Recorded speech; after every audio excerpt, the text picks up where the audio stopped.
Okay, so I have a what I think is a really fascinating, really interesting conversation for all of you today to talk about the intersection between personal story and work and just the human experience of like trying to make it through life and also trying to build a family and like how do you do that?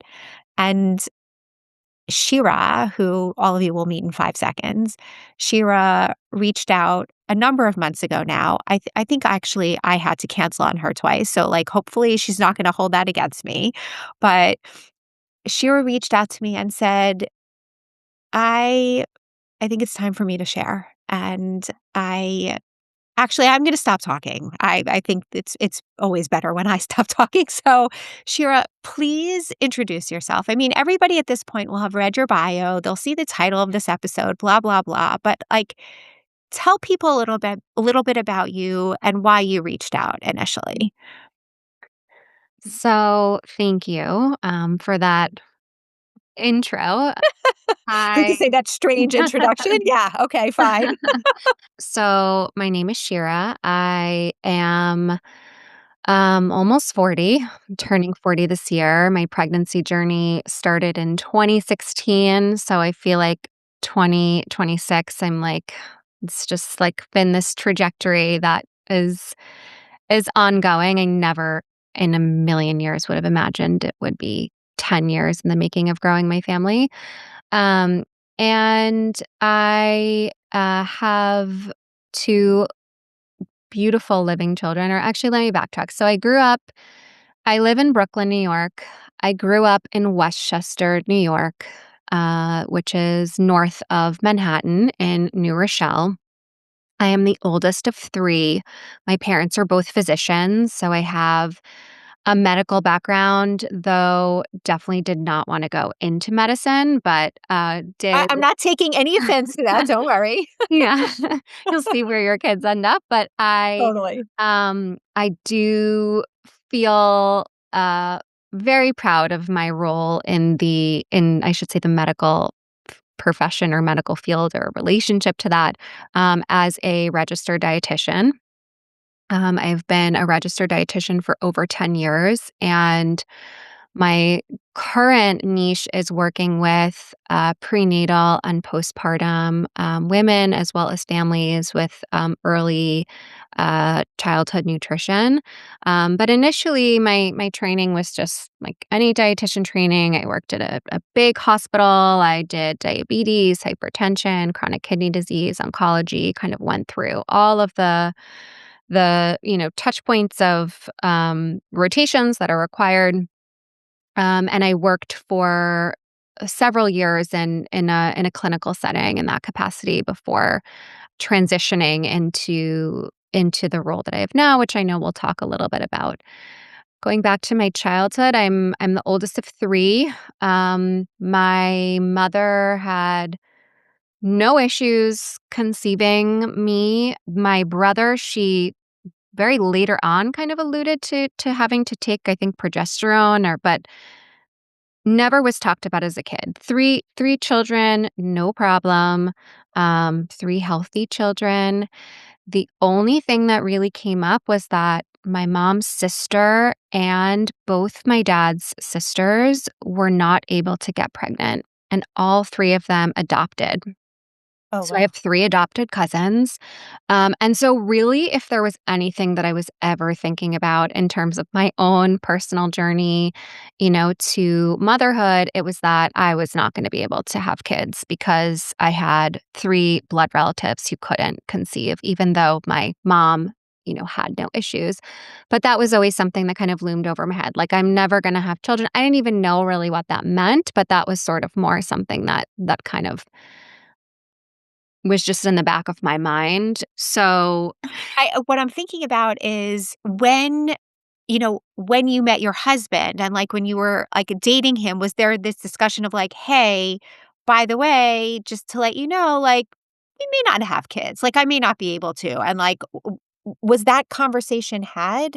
no, not at all. It just, I mean, and if it was had with like levity. Like, it was like, "Oh, like, when that time comes, we'll figure it out," or, "Well, like, your mom didn't have trouble and my mom didn't have trouble, so, like," it was never a conversation because we both wanted a family, so it was never a conversation of,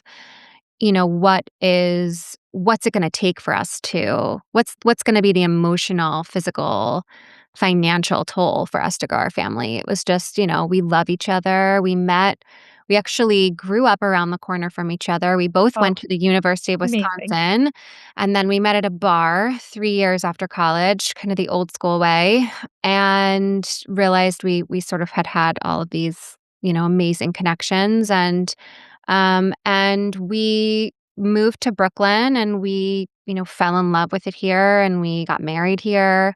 And yeah, this is where we've established our roots. And can you also, just to kind of set the stage for everyone also, can you situate yourself also in the Jewish community? Like, what does Judaism mean to you growing up, family? Like, did people, I mean, you already said that you had three relatives that had, that adopted, but your family had three kids. Like, can you just give us a sense of where in the community you grew up, where you see yourself, and sort of thinking about, because for some people that also, they have this idea in their head like, oh, we're going to join a synagogue at this point, we're going to like have this number of kids because this is the same number of kids that everyone else has. Like, just give people a window into that piece of your background also. For sure. So I grew up in honestly, very Zionist home. I went to Jewish day school. Culturally, we kept a kosher home.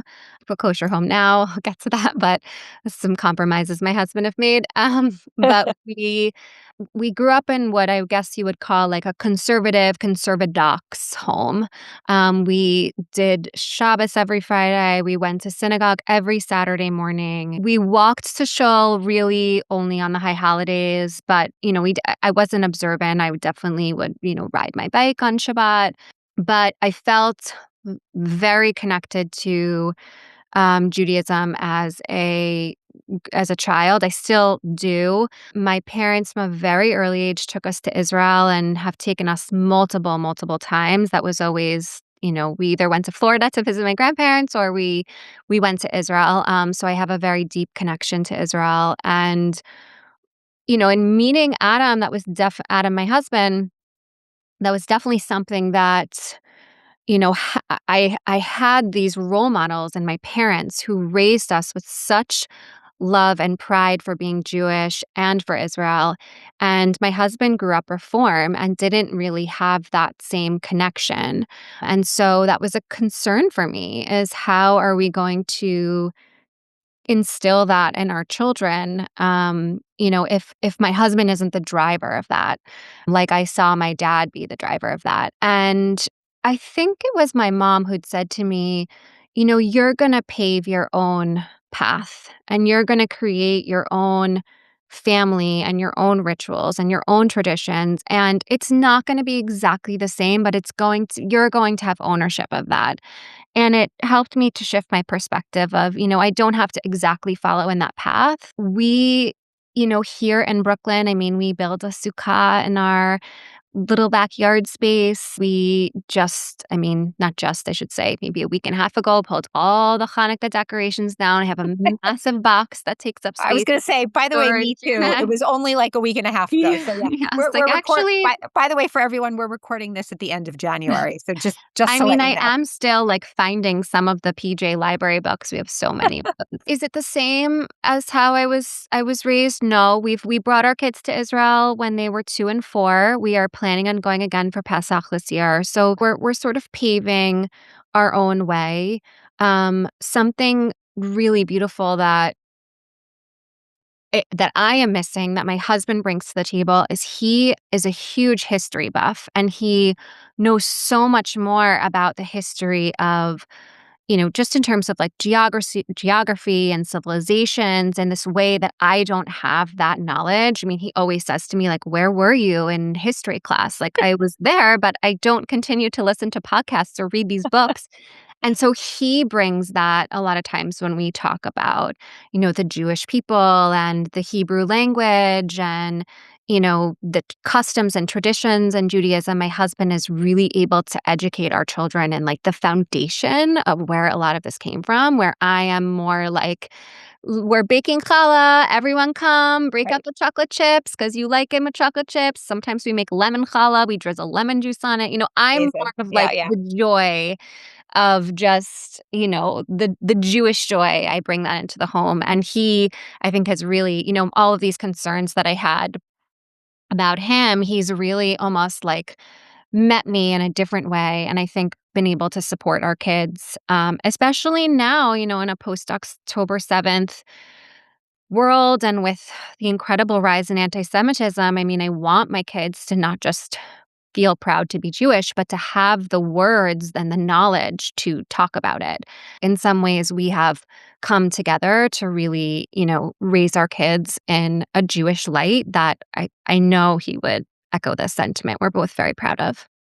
Amazing. It really sounds amazing. And and like now to turn it back to, the two of you met, there was never this discussion of like, by the way, there may be an issue. It was like, oh, ha ha, or maybe you said with levity, right? I have these three cousins that are adopted, but there was never a discussion that maybe things wouldn't go according to plan. So I guess the question is, what was the plan? And then tell me how that plan unfolded or didn't unfold, as the case may be. Yeah, so we never had that conversation, and as soon as we decided to start trying, less than a year after getting married, I got pregnant. So it was like we never really talked about it, and we never really needed to talk about it because actually getting pregnant has not been my issue. It's been having a healthy baby to term that has been more of what our journey has presented with. So as we decided, oh, let's start trying. And again, we kind of said that like it'll take months. You hear, it takes, can take time. So when I was a day or two late for my period and I took a test and it was positive, we were so surprised. And the naivety of that joy, I mean, I miss that. I anyone who I don't want to isolate it to people who had a loss for their first pregnancy, but I do think there's something about that first time you see a pregnant on a positive pregnancy test, that unbridled joy and excitement and planning and everything that if you have a loss and you that happens during, a subsequent pregnancy, you're a lot more cautious. Maybe I can only say that from my experience, but I do feel that that is something that maybe others share. Yeah, so we got pregnant right away. We told my sister-in-law, I think, was getting married that weekend or the following weekend. We told them after the wedding. We told our parents. We were so excited. That pregnancy was my first termination for medical reasons at 23 weeks. I'm so sorry. I'm so Thank sorry. you. Yeah. When did you realize, or when did you know that something was wrong? So we, at the 12-week ultrasound, were told that the baby had an omphalocele, which is when the abdominal cavity doesn't close correctly. We did a CBS and all the genetic testing and everything came back normal. So we were really reassured by all of our medical care team that this was, something that had happened structurally. There was nothing presenting from a genetics perspective. Baby would be healthy. I would have a vaginal birth. And we continued on with the pregnancy. Honestly, the thought of even ending the pregnancy was not something that crossed our minds. We were kind of like, this baby won't have a belly button. They'll have a scar there instead. And we, continued with the pregnancy. And everything was really fine up until the 22-week ultrasound when uh, our doctor, said, there's other things that look abnormal to us, but we can't really get a good look, so you should come back in a week. And my father, being a physician, said, "You don't have a week. You're 22 weeks pregnant. There's a 24-week abortion ban in the state of New York. You need a second opinion." And we called CHOP, Children's Hospital of Philadelphia. And I mean, talk about an excellent level of care. We called them and they said, "Can you come tomorrow morning?" I mean, they really recognized the acuity of the situation and we're there, we're like, "Come, we'll be here. What you need a hotel? Here's a hotel you need, Wow. whatever you need, we'll be here."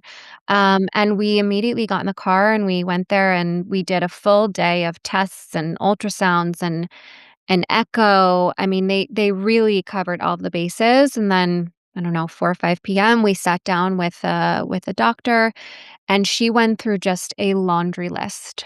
There were a lot more medical issues that our baby was presenting with than what we were told, and we were blindsided. I mean, we were just really it happened so quickly, and I remember her saying to us, "I can bring the pediatric surgeon in, and we can talk about what the birth is going to look like, and I'll give you guys a minute." And my husband and I just kind of fell into each other crying, and we realized that, the quality of life for this baby was just not what we wanted.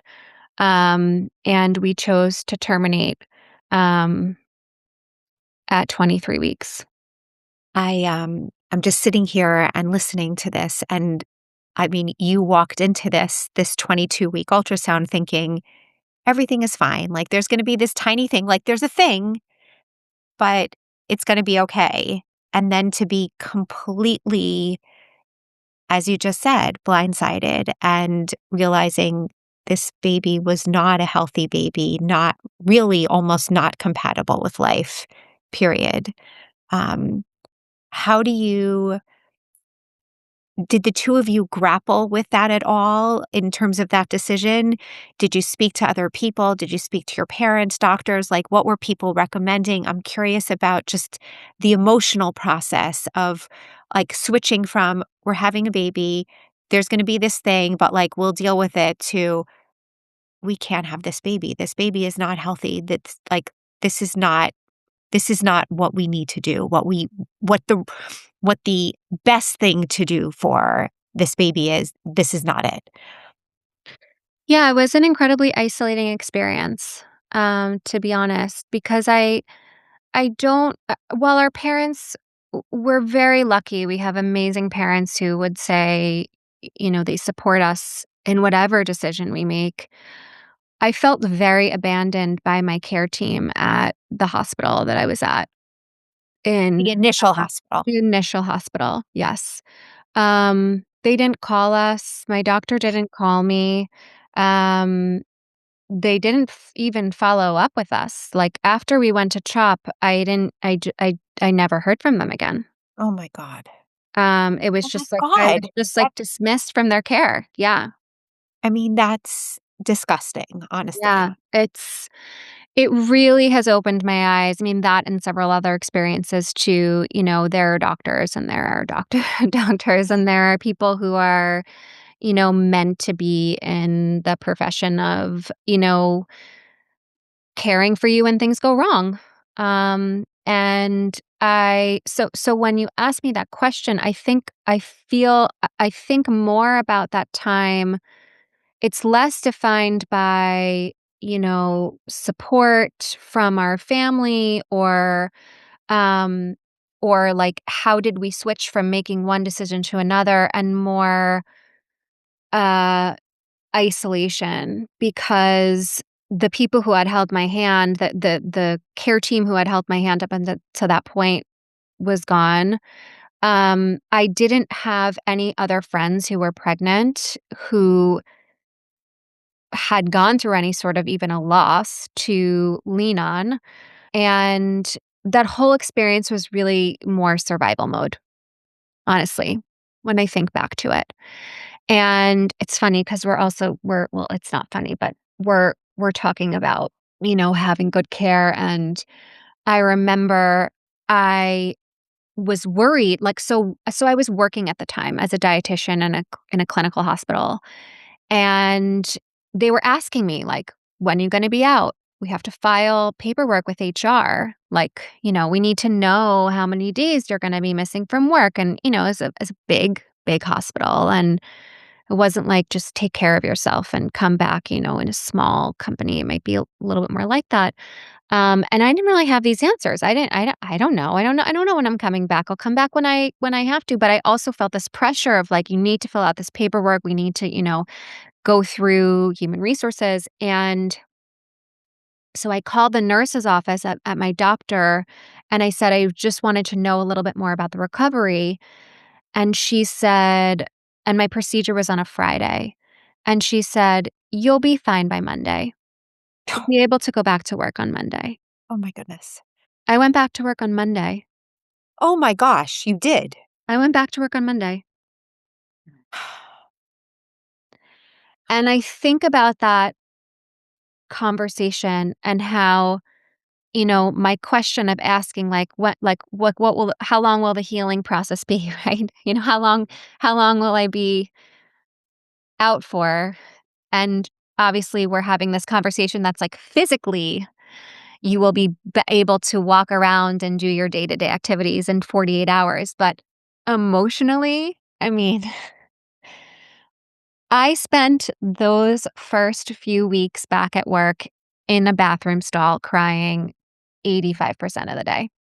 And how badly I have wanted to go back to call that nurse and be like, "I need to sit down with you and talk to you about a conversation we had 10 years ago," because what a couple of weeks of just allowing my body to not only physically heal, but emotionally process what had just happened. What a difference that would have made in that experience. No, I mean, I went back to work and everyone's like, I mean, they're still looked pregnant. I was 23 weeks. Everyone's like, "How you doing? Have you found out the gender yet? How's it going?" I was embarrassed. I was confused. I was so broken. And I was alone. I felt really, really alone. And this is the trajectory into my professional career at this point. I had to get out of there. I was like, "I can't work here anymore. I'm just so I can't focus." I thought my best course of action is to see if I can transfer to a different hospital, to a different campus within this hospital. And I immediately emailed someone and she said, "There's a positioning." This was January 2017. And she said, "There's a positioning opening in February." And I didn't even ask questions. I said, "I'll take it." And that position was working in a prenatal clinic. Oh my goodness. Okay, wait. Okay, so now I'm going to stop you. When people were, you went back to work 48 hours effectively later, whatever, 56, 54 hours, whatever it is. Um, did you tell people that you terminated, or did you just say, the baby didn't make it, I had a loss? Like, what was there? And I'm also asking this just about in general. I mean, you said that you didn't have any friends that were going, that were pregnant at the time, but what were you telling people? I was telling people that I'd had a loss and I wasn't pregnant anymore for many reasons. One, I mentioned that this was January 2017. Trump had just been inaugurated as president. So it was a political landscape, and there was a lot of conversation around that I didn't really want to get into with coworkers. Two, there's so much stigma around termination for medical reasons. I mean, this needs to be like life's work to break this down because 10 years later, there is still I just had my second termination in August. Oh, Trisomy 18 at 13 weeks. I mean, it's still, like, something that is hard for me to say out loud. yeah, yeah. Yeah, I'm in your termination for medical reasons pregnancy loss support group, and even in that group, we talk openly about how hard it is, and even in the Jewish community, it's hard to say that out loud and know that you're going to receive non-judgmental, open response on the other end. And so I didn't really need to go into that with my coworkers. And I still at times don't talk about it in with that language, depending on the setting that I'm in, because I mean, these are some political times we're living in, and it's not really the direction that I want to go in when I'm talking about my loss. And losses, as you just said, which Yeah. we're gonna get there, but you know, we would hope, right, that in 10 years' time that there would have been some movement. Like, look, I'll say it, and I think it is patently obvious to everyone out there. We are having this discussion openly on a podcast that is going to go out to thousands of people. And we at I Was Supposed to Have a Baby and in many other places talk openly about this. And I will tell you that I had a conversation with another individual a few months ago who was sharing her story, and as part of a podcast, and TFMR was part of her story. We recorded the entire thing, and afterwards, the person came back to me and said, "Actually, we need to take that part out." Like, Mm. there is still Yeah. there it the stigma still exists. It's still very scary. Yeah. That's I can really relate to that. That is I feel for that person. Yeah, yeah, it is. But with every conversation, I'm so grateful to you. I mean, with every conversation, we make it a little bit easier and a little bit easier. Um, I yeah, I want to. So, okay, you were speaking about how your job then shifted from where you were to a perinatal clinic. Yeah. So, explain to me how you did that, because all I'm thinking about is you're this woman at this point that is still very raw emotionally from just terminating your very wanted baby who you thought everything was, so to speak, fine, and then got blindsided. And now you're working with people who are exactly in the position that you want to be in. So tell me how that works. So I was working inpatient in the hospital, and this role was transitioning to an outpatient ambulatory clinic. Now, ambulatory clinics, this particular ambulatory clinic, it had, it was kind of like a one-stop shop for someone to come and get their care. So they had physicians, they had pediatricians, they had PT, OT, dietitian, speech. You could kind of come and take care of all of your needs. It was in the Washington Heights area. It was in a more higher risk community, and so I was the dietitian there to see. Sorry, they also had OB. I left that out. And I was the dietitian who was going to be stationed at this ambulatory clinic to see essentially any adult patients who needed to be seen by a dietitian referred from the physician. And every single person that was came in and seen by the OB was also referred to the dietitian. And part of that was again just the process that the ambulatory clinic ran was that all OB patients had to meet with the dietitian at least once to receive some general education on nutrition and pregnancy. And then, of course, there were more high risk patients who had, history of gestational diabetes, preeclampsia, other health considerations. And as I said, I mean, when I realized 1 to 2 weeks after returning to my job that, it felt like purgatory to just physically be there. I was so uncomfortable. I was like, whatever the opportunity that I can to get out of here, I'm going to take. And I really didn't think much of it. Like, oh, there's this position in this ambulatory clinic. I can start next week. Great, let's do it. But that crying in the bathroom, that part didn't stop, right? So, once I kind of settled into that new role and I would look at my patient load for the day, I would look at my patient load for the day and I would see, okay, I have 4 adults, I have 2 pediatrics, and I have 9 prenatal Wow. um, patients. That was like, whoa, okay, what have I gotten myself into? And how am I going to do this?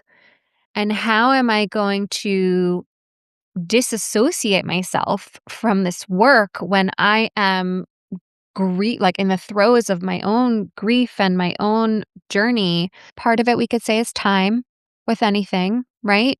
Time heals. But the other part of it, and I mentioned to you that I didn't know anybody who had really experienced any kind of loss. But what I was noticing is when you see a patient who has an OB medical history, at the top of their chart, there's often the letter P or G and then a list of numbers. And so G or it's stands for gravida, total number of pregnancies, and then there's a whole list of numbers. Those numbers are your term births, your preterm births, abortion, miscarriage, living. And so, someone who has, had no issues, it might say, P10001, right? So they have had one pregnancy and no other issues and one, living child. But what I was noticing when I was looking at these numbers for these prenatal patients is that there were a lot of other numbers in there. I wasn't seeing a lot of zeros.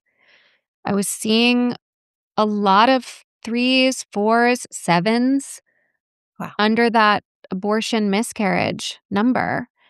And not only was that comforting to me to be like, okay, I am not the only person who is going through this. There are women coming into my office, sometimes alone, sometimes with their partners, who I don't know the details of their journey, but I know enough to know that this pain that I'm feeling, they have felt some of that pain too at some point. Also, and I hate to be like, oh, there's a silver lining to this experience, but it also changed the way that I counsel and work with people because I realized that there is a vulnerability to walking into someone's office at all times, I think, when you're there for some kind of a medical reason, but especially during pregnancy. And I had overseen that. And it was not something that was part of my training. And I had sort of overseen that in, my other work. Um, and I was really able to kind of take a step back and say, well, what would I want? What do I want the next time that I go to the doctor I wasn't ready at that time to try to conceive again, try to grow my family, but when I am, what is the level of compassion I am going to want? And how can I create space for that for these women who a lot of them weren't asking to necessarily come and see a dietitian. They were almost being told, right? Like, nope, you have to meet with this person. And, oh, I'm supposed to sit here and give you this handout and tell you what to eat, but let's actually take a step back from that and just talk to each other and build rapport and tell me like how are you really doing? And what are some of the things that you're really feeling?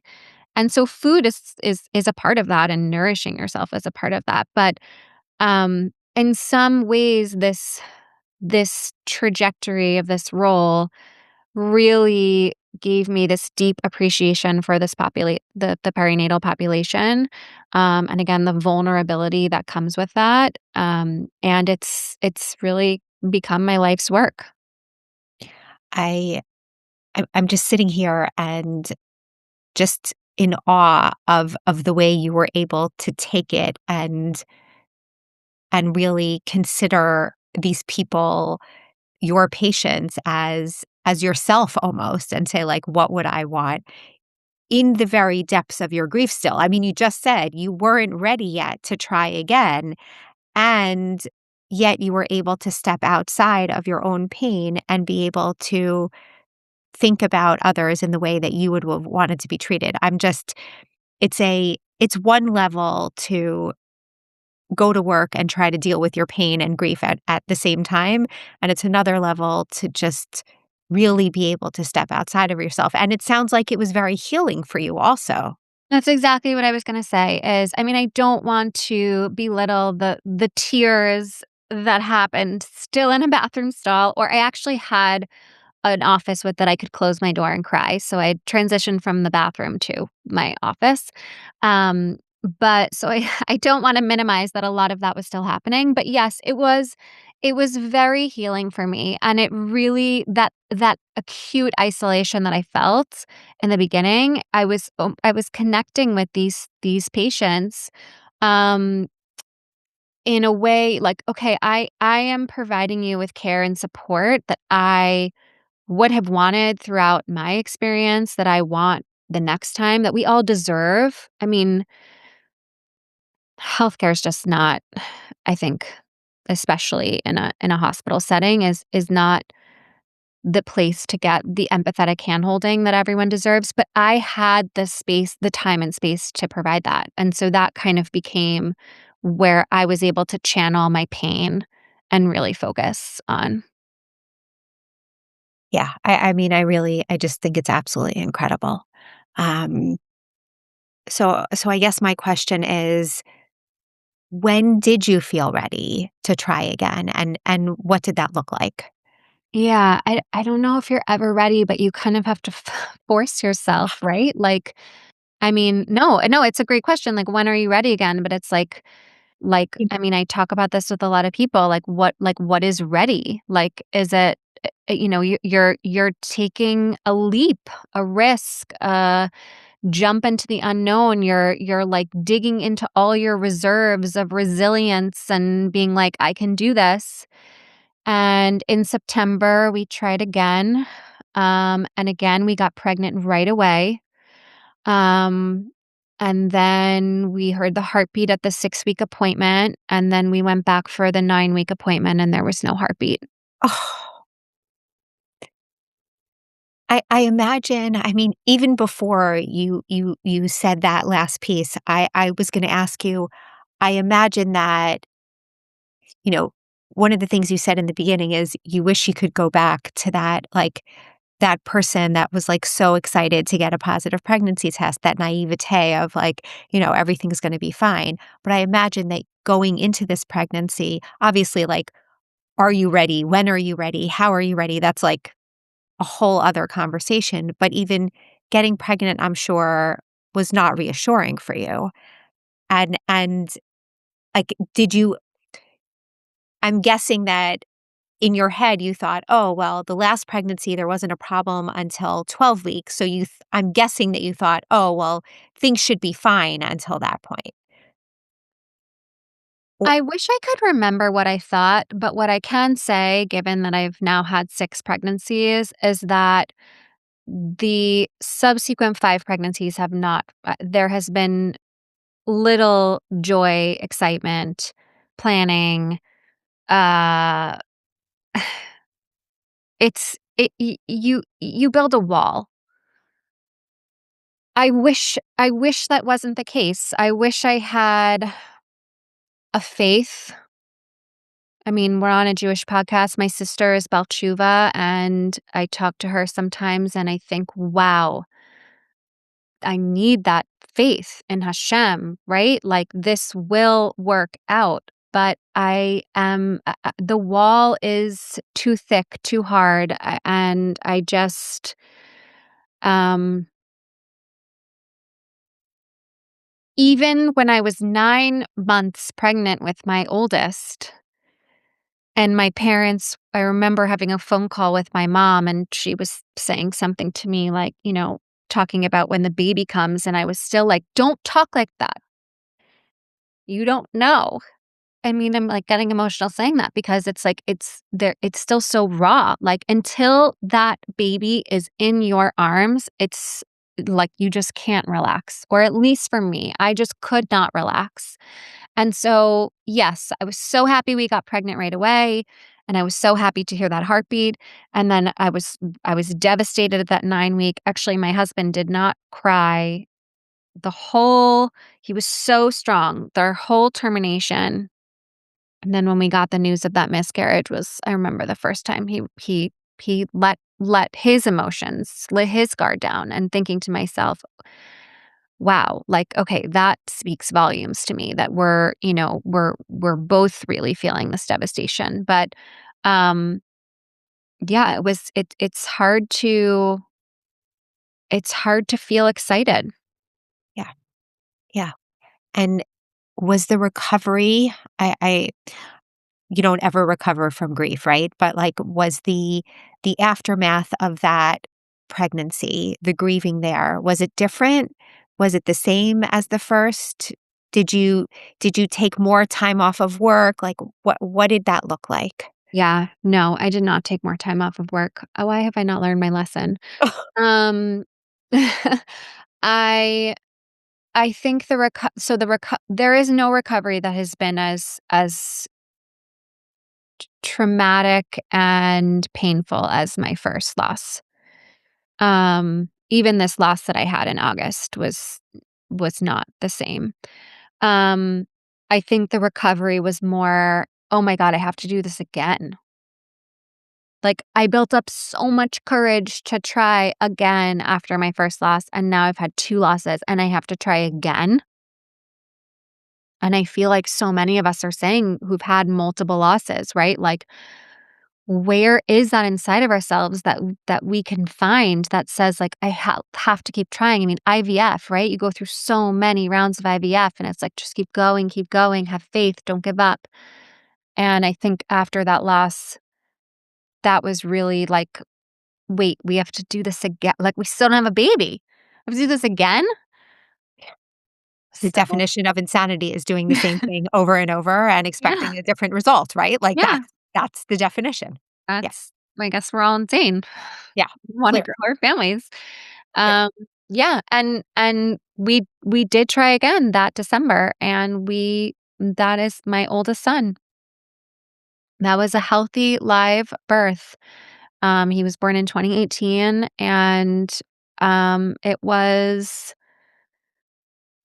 I wish that I could say after he was born, I was so happy and so relieved, but I still carried, like, guilt and sadness in this strange way that you're carrying, like, joy and grief, right? For what could have been, what I lost, like, it's like when people say to you, "But you'll have another one." "Oh, like, but you have this one." And it's like, "Well, I wanted that one," you know?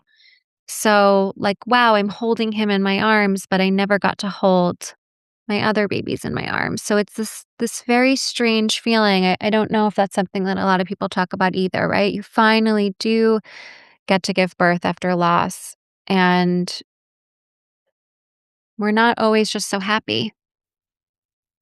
What was the guilt?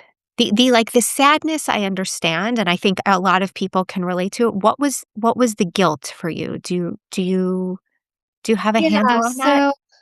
the guilt so honestly, I think the guilt was most present in the days that were challenging. The days that I was sleep deprived, the day that breastfeeding was really hard and I was crying because, I spilled milk or I had a clogged duct and I couldn't, feed him, or like, how can I be sad right now when I have this is all I've ever wanted.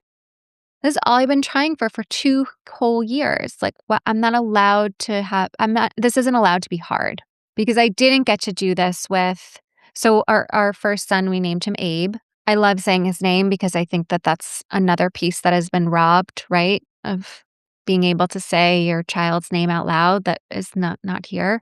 Hold on, I just wanna make this clear for everyone. Abe is the baby that you terminated at 23 weeks. Yeah. We named Okay, him Abe. Yeah. okay. With, and him not being here and then feeling this guilt with my oldest as a newborn, that's I think where it came from. That I wasn't allowed this isn't allowed to be hard having Yeah, a newborn because I've just been trying to get here for 2 full years. yeah. I really resonate with that actually a lot because you probably know, and many people in the audience know that I had twins after 4 second trimester losses, and I had only had singletons up until that point. I had 3 older kids, and having twins is really, really hard. It's a whole different animal. And I was like, "I don't understand why this is so hard." Like, I know how to be a mother, I know how to breastfeed, I know all the things, but, like, it was so hard, and I was such a mess, and it was all I had wanted, right, for all those years prior. So I just as you're speaking, I'm like, for those of you who are not watching this video, I'm just nodding and nodding and nodding. Yeah, Yeah. Yeah. Yeah, it's interesting to hold those emotions together. very much, very much. What is your oldest? It's so interesting. Even as I'm saying that, I'm, like, almost struggling as I'm saying it because it's your oldest living child, but obviously not your oldest child. No. So I'm gonna say it differently. Your Yeah. son who is here with you, who is now He's s 7. 7, what's his name? His name is Lior, Lior. Beautiful. Beautiful. and I'm very open to him about why his name is Lior. So he knows that he brought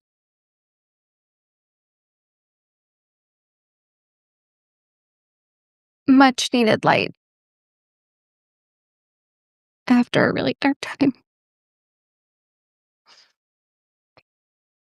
I think it's incredibly special that you can be open and that you are open with him, and I'm guessing with both of your children about your story. I it's such an incredible world in which we live in now where things don't have to be hidden and that kids can understand the how much they're wanted and obviously they don't understand with with their little brains they'll understand much more as they get older, but there is all of my kids also know. They know how they talk openly, like, "Oh, my mother had 6 miscarriages, 4 that were blah, blah, blah, blah, and then she had us and blah, blah, blah." Like, but there's something very beautiful about that.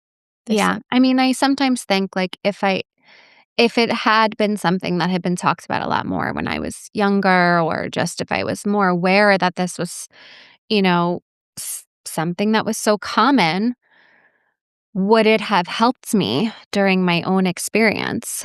And so, I think part of also breaking down that stigma is just talking. Obviously, not everyone is ready. And I don't, there's no judgment if you're not. But for me, it's something I'm very open with. yeah. I again, not for everyone, and sometimes also, there are pieces of stories that are public, and there are pieces of stories that are private. I My entire story, is not public. I have pieces that I share and pieces that I don't share, and also that is always okay too. Absolutely. Yeah.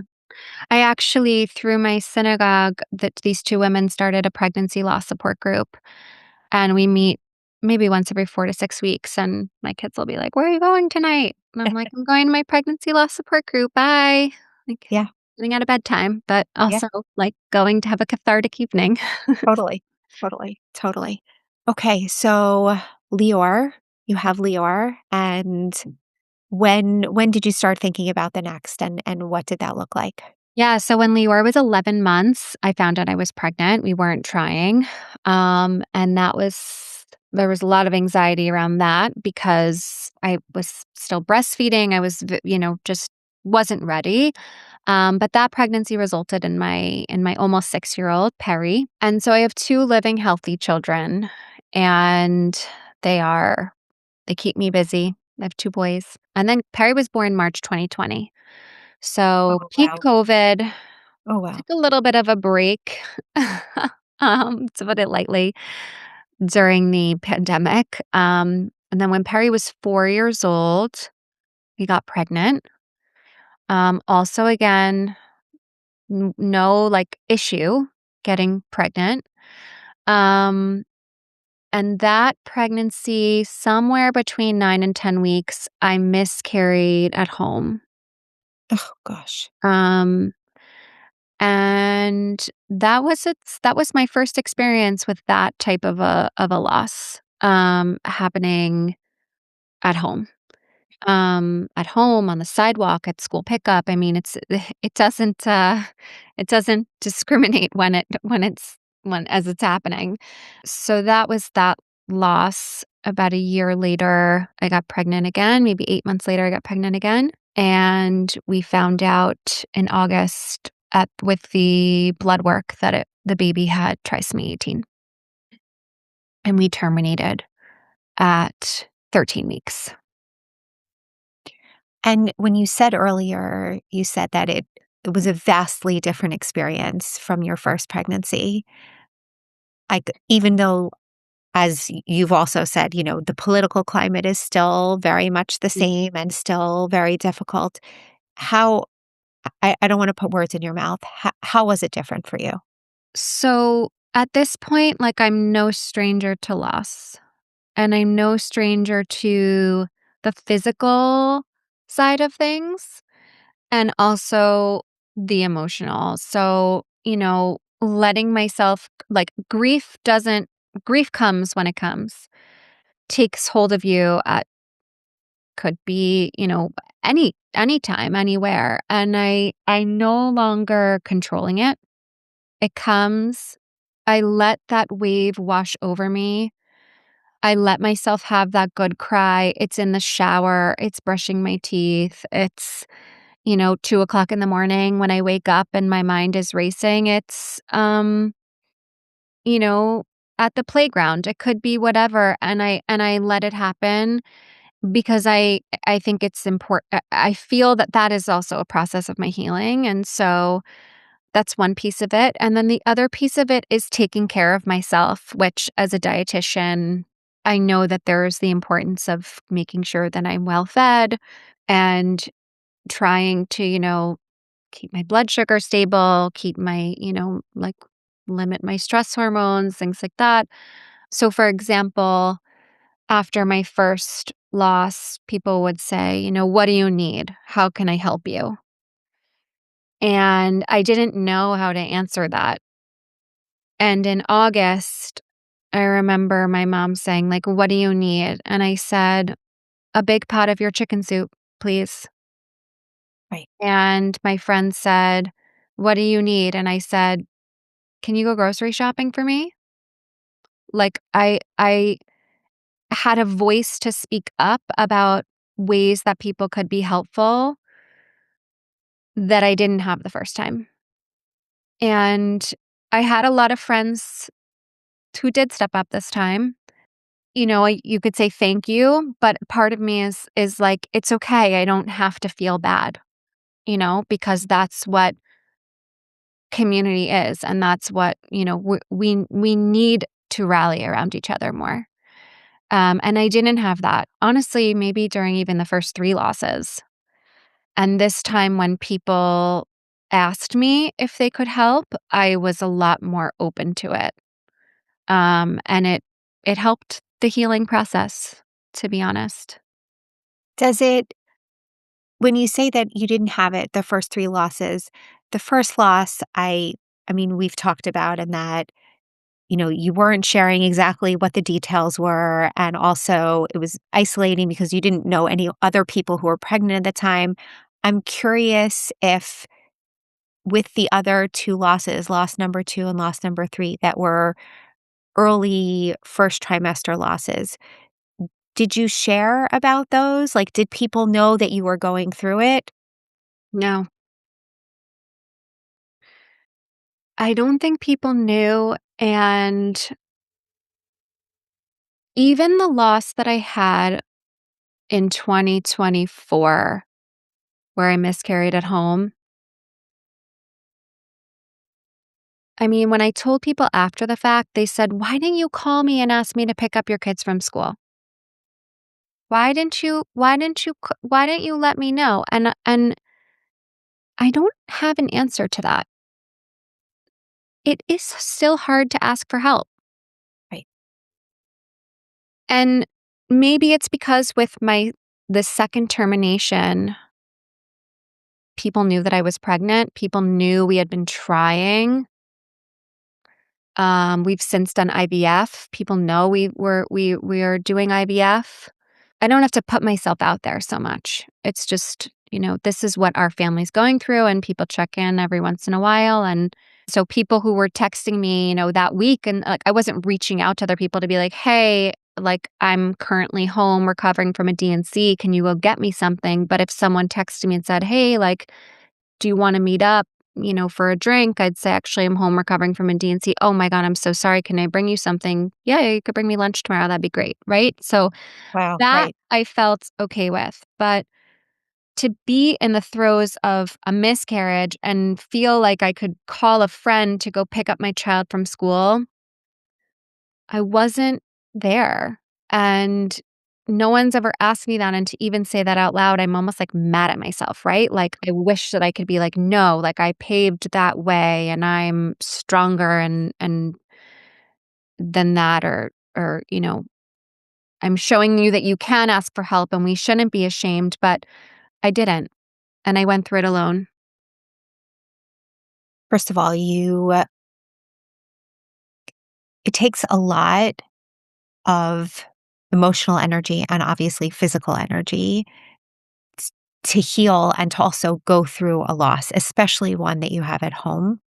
I mean, it's an unfathomable experience and horrifically painful, and it, as you said, like, it doesn't stop for pickup, and it doesn't stop for drop off, and it doesn't stop for grocery shopping, and all the things. It's not a kind of like, "Oh, I'm gonna miscarry from 3 to 4, and then I'm Yeah. gonna be done." Like, it doesn't happen like that. Um, and I think there's so much of what you just shared about just not I don't know if it's not feeling like you could ask, but just you didn't ask. Let's just make it a factual, like, that you didn't ask. I think we a lot of people don't ask even when they need, because it's almost like they don't I think maybe for some people it's they don't wanna put other people out. I think for other people it's about privacy, and I I use sort of privacy or secrecy kind of in the same I'll use it in the same sentence, but they're obviously very different things. There are the things that we don't ever tell people, and then there are things like some people are deeply private, and they're just not comfortable letting people know about things that are intimate, and this is an intimate something. This is intimate experience, obviously. Look, it's when it's exactly what you said about the beauty of community, right? The beauty of having that village is that if you found out that one of your friends was going through a miscarriage, you'd be there with the chicken soup or whatever or with lunch. Like, you'd be there in 5 seconds because that's what we do as community. But, like, we can't read people's minds, right? Like, that's Yeah, and I also think that you bring up a good point of, you know, given that it's so hard for us to ask for help, right? You know that someone has a loss, just show up. Just make the soup and show up. Just pick up a couple of extra items at the grocery store and text them and say, "I left it on your door." Because even though we're not asking for help, or even though when you say, "What can we do?" and we say nothing, every little thing that you do to show us that you care means everything to someone in the throes of their grief. And I've talked to people who say, like, when someone has a baby, the community creates a meal train and we rally around that person and support that person. There isn't the same thing for loss. And a lot of times, pregnancy loss, and a lot of times with pregnancy loss, like, again, like, people will say, like, "Can I bring you something?" or "What can I do?" And we're very quick to say no. Like, "No, we're okay." Like, "No, I have this." But, like, if there's anything that I've learned, it's, like, when you ask that question, you are very rarely going to get someone who says yes and take you up on that. I know I did that, but that took me 4 losses to do that. Um and to even, like, be in that headspace, right? But very often, instead of like, I've learned, like, instead of saying, and this really goes for all loss, right? Instead of saying, like, "What can I do? How can I be helpful?" It's like, "Dinner is being dropped off at 5." Yeah. Like, Yeah. Do you want uh, pizza or Chinese? Like, which one? Because 'Cause I'm dropping it off. exactly, exactly. Yeah. Like, I'm not even asking you. I'm just telling you, and that's it. Yeah. Because you're because And whether it's food or a card or I mean, sometimes it'll be like activities for your kids to play with so that you can have, 5 minutes peace or bath salts, whatever it is, like teas, could be a box of tea. Doesn't matter. Like, we just know that there's that silent language of, I see you, I hear you, I'm here for you. I don't have the words. There are no words. I mean, Yeah. you've said that so many times. We know there's no words to make this better, but you're not alone in this. And I'm going to rally around you, even if you don't want it, even if you think you don't want it. You do want it. Yeah. Yeah. I mean, sometimes people ask me, not sometimes, I mean, I get this question all the time of like, what can I send? What can I bring? I'm like, actually, it doesn't matter. Yeah. It really doesn't matter. Just do something, Yeah. something tangible. It's so the thing actually doesn't matter. It's just a physical representation of how much you care. So pick Yeah. the thing that's easy for you or pick the thing that's easy for them or whatever it is. But it's like, oh, actually, she's thinking about me. Like and it just, it doesn't, it's never going to take away the loss, right? It's never going to make the grief easier, the pain of losing a baby. It's never going to make it easier, but it just makes you feel a little bit loved in the meantime. Yes. Yeah. That's really what it is. Loved in a really isolating moment, right? Like, you don't, I'm not asking you to walk beside me. You don't know necessarily what I'm going through, but just knowing that, you love me right now when I'm feeling very alone. Shira, I mean, this conversation has been so deeply important for so many people who I know who are going through lots of different things. Um, I as kind of closing here, I wanna ask you, where did your work, like, shift in all of this? Because, in the beginning, you were talking about how, you know, you went back to work right away, you were working with perinatal patients, and that kind of really opened up your eyes and helped you even heal a little bit, recognizing that you weren't alone. But I know that you've shifted away from hospital work and now you're more into private work. And I'm wondering, like, in the midst of all of these losses, like, has work been helpful? Has it been like, how have you managed doing both? Like, these are real questions that people have because people just can't take time off indefinitely after losses. And so, how have you been able to manage that balance? So I have not been able to manage that balance. Like, okay. I Okay, don't well, thanks I so feel much for like thanks I so much for that answer. We can move on to the I next feel question. No, like no, gosh. I feel like if my therapist was listening, she would be like, "Oh, Shira, this is like what we spend so much time talking about, like having more balance between, taking care of yourself between mothering and work." Um, sorry, I just had to No. when you said that, I was like, "Balance? What is balance?" Um, no. And, like, that's real, Yeah, right? Like, this is the struggle that I think so many people have of how do you carve out balance? Like, how yeah, does that work? yeah. So, about almost 3 years ago, I stepped away from clinical work, and that helped because working, 9 to 5, 8 to 6, multiple days a week, it was my dream job being in a hospital, working as a dietitian.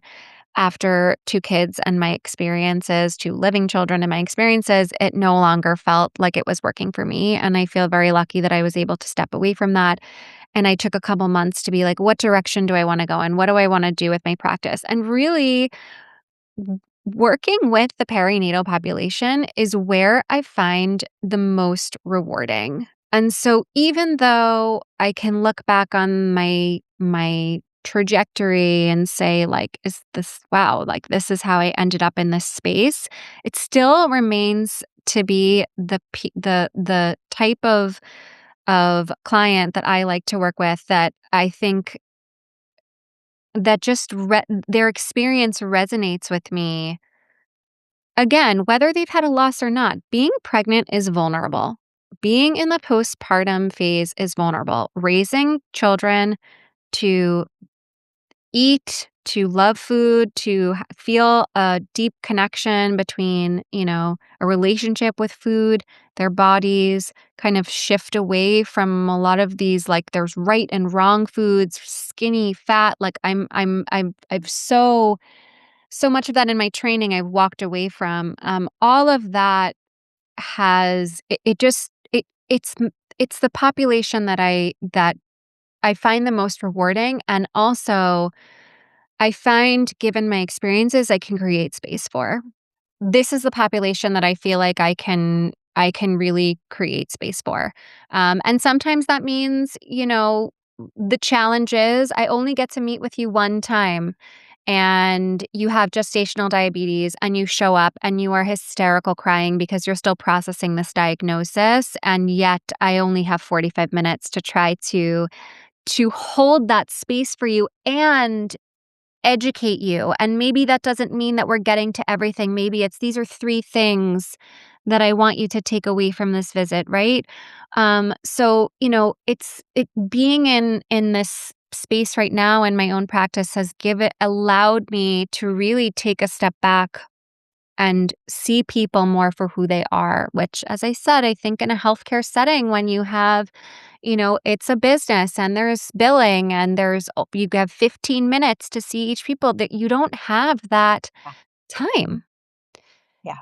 And in terms of balancing, I mean, as I mentioned, going through IVF and my journey's not over. We're still trying to grow our family. I have, 2 almost 6 and 7-year-old. They're keeping me busy.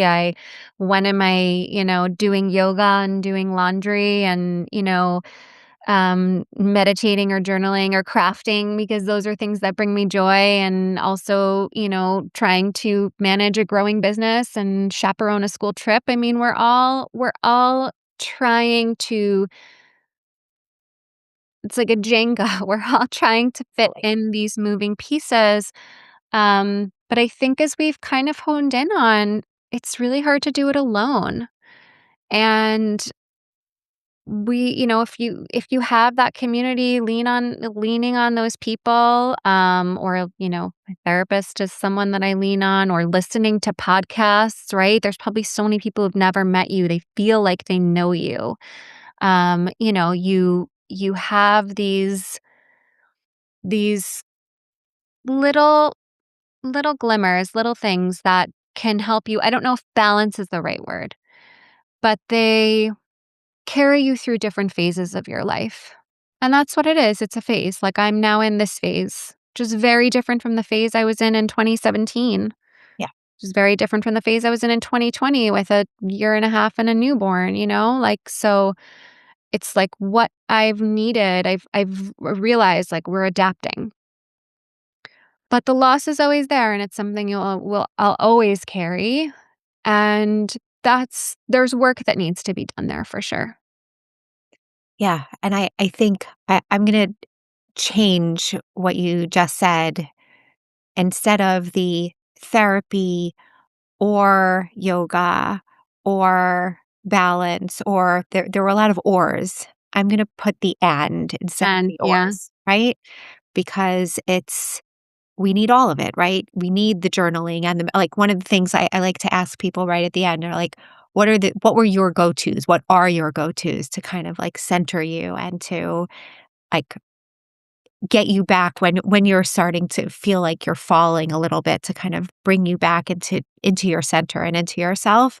And like I think it's very much an and, right? It's not one thing or another or another. I think all of these pieces together, at least for me, it's like one piece. I'm talking to a dietitian, so I have to be very careful about what I'm saying, but like No, you what don't. You no, don't. no. I like, it's one piece of gooey babka, but it's also okay, sometimes it's two pieces, but like the it's the babka and the tea and the yoga and the meditation and the therapy, right? Like it has to be an and, at least for me. Yeah.